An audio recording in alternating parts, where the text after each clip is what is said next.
I am going to expand this. We're going to look at health and well-being. That's body, mind, and spirit.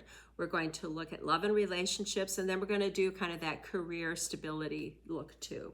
And I'm going to be consistent here.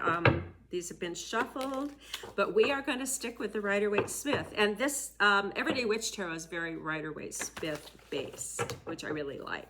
All right, I'm just going to cut this. And we are going to start with health and well-being. Let's see what we get. Major Arcana, the Hanged Man. And I haven't seen him come into play for a very, very long time. And could there be a more interesting card about growth, pausing to think about things, enlightenment from a completely different perspective, literally hanging upside down? He forms the figure 4, which is a very good number. It's even, it's growth, it's prosperity. And then I want you to notice in this traditional card, he's hanged literally just by a loose tie with that ankle. And the hands are not bound. This person can get out of this, but this is an intentional pause in the road, pause in the pilgrim's journey. And it is about growth because we've got vines, we've got growth on this tree that he is hanging upside down on. So, enough talking about that. There's power in the color red, there's purity in the color blue. And then we have this enlightenment, this celestial feeling of just something bigger than ourselves is happening in our thought process with that sort of halo around his head. So Major Arcana for health and well-being. Again, this is reinforcing. Take that pause and really get into that inner sanctum person in there that is ready to come out spiritually. I said body, mind, and spirit. So this to me is really about that spiritual journey of growth and self-care. This is also for me, as particularly today in this reading, this is about taking the time for some self-care and just checking in with all of my systems, all of my body. How am I really feeling? Am I nourishing myself? Am I getting enough sleep? Am I having enough time just to download and enjoy reading a book or playing the piano or painting or just doing something creative and restful that recharges me? So take the Hanged Man's advice for what it means to you. It's a really interesting card, and it has not come into play for quite a while for us. So let's pay attention to this Major Arcana in health, body, mind, and spirit. All right, touched on that enough. Love and relationships. And they're all posted now. I did a live Tea Toast and Tarot, and my topic was partnered up love and relationships and also single and looking. I split the 45 minutes up that I did live. It's all out there. It is there for you to find when you need to find it. It was great. And we had some repeat cards of what we've been seeing for a while here. I'm just having I don't have the dexterity in my hands I used to have, so that's okay. Hasn't affected my piano playing yet, thank goodness. All right, love and relationships. Swords, the King of Swords.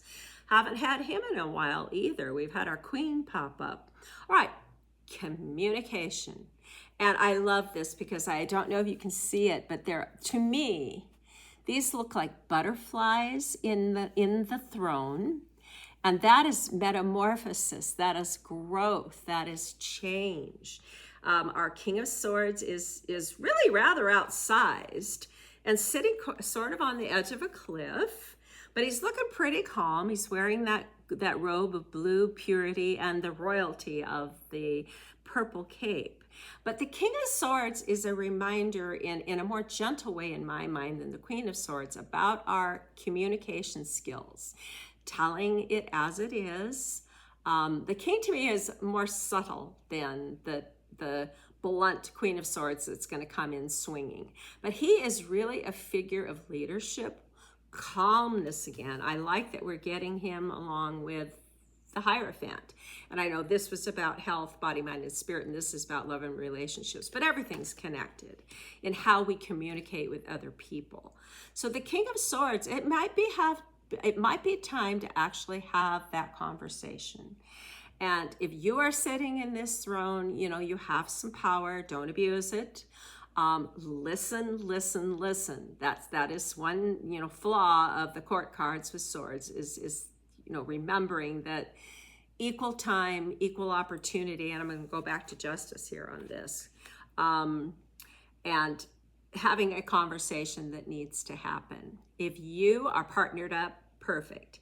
If you're looking, I would say, be real clear and honest with yourself, with where you're at. If this is someone else coming into your sphere or of interest, be sure that there's open communication with that person and compatibility.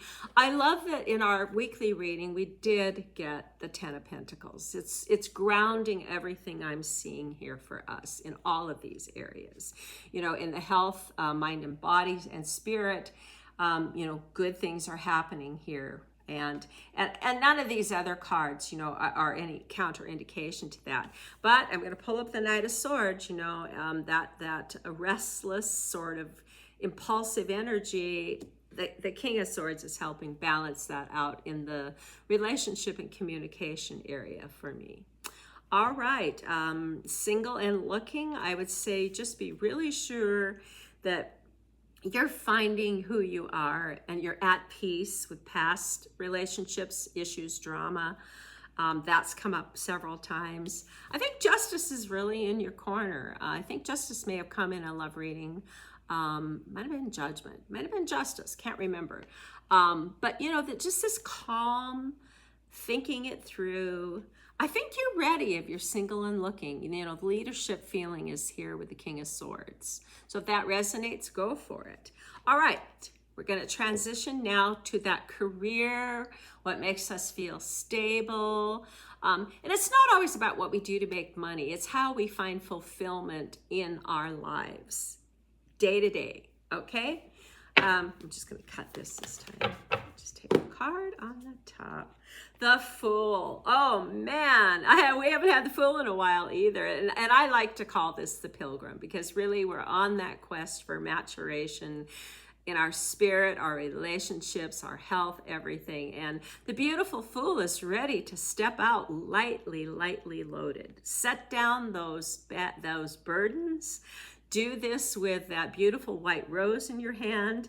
And the writer Waite Smith has the white little companion dog saying, look out, you're about ready to step off a cliff. But this is leap of faith. I love the Fool because it's lighthearted. It's the beginning of the journey. All the possibilities of everything you're going to learn, ups and downs, great things, hard things, everything that's coming through is at your footsteps, literally, if you're willing to take that first step and just dare to be brave.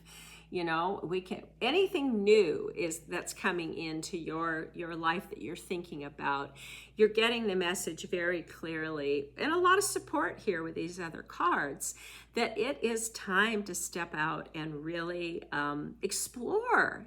Don't be afraid to just take some chances, take a leap of faith, and explore. And when it comes to what makes us feel stable, this feeling of, I've got to go, I'm feeling like the urge to start, that can be a little unsettling. So, be sure that you're doing the inner reflection work, because the outcome, we got this beautiful Ten of Pentacles, that there's great things in your life right now, but it can only get better if you're willing to be a bit adventuresome and step out and take advantage of the energy of the Fool. And remember, it's zero, so all the possibilities are there as we step forward into the Magician and all the rest of the major arcana. It is there for you. All right, let me see if there's anything else in this realm that's kind of standing out that we haven't talked about. Yeah, the only cautionary card, and it's not really cautionary at all, is just don't be too quick about anything. And the Fool isn't about rushing either. You know, I think we've got enough information here of inner reflection that, you know, the change that you're ready to make, it almost feels like it's just that extra little push that, yeah, it's time, I'm ready. Building up my courage to go ahead and take that leap of faith. And the only cautionary thing here I would say with the Knight of Swords is just make sure you've done this work so you're not too quick to move and haven't thought it through. You know, this is about thinking it through before action. All right, my loves, I am at 20 minutes. Wow, we're talking a lot. And I'm going to use the soul truth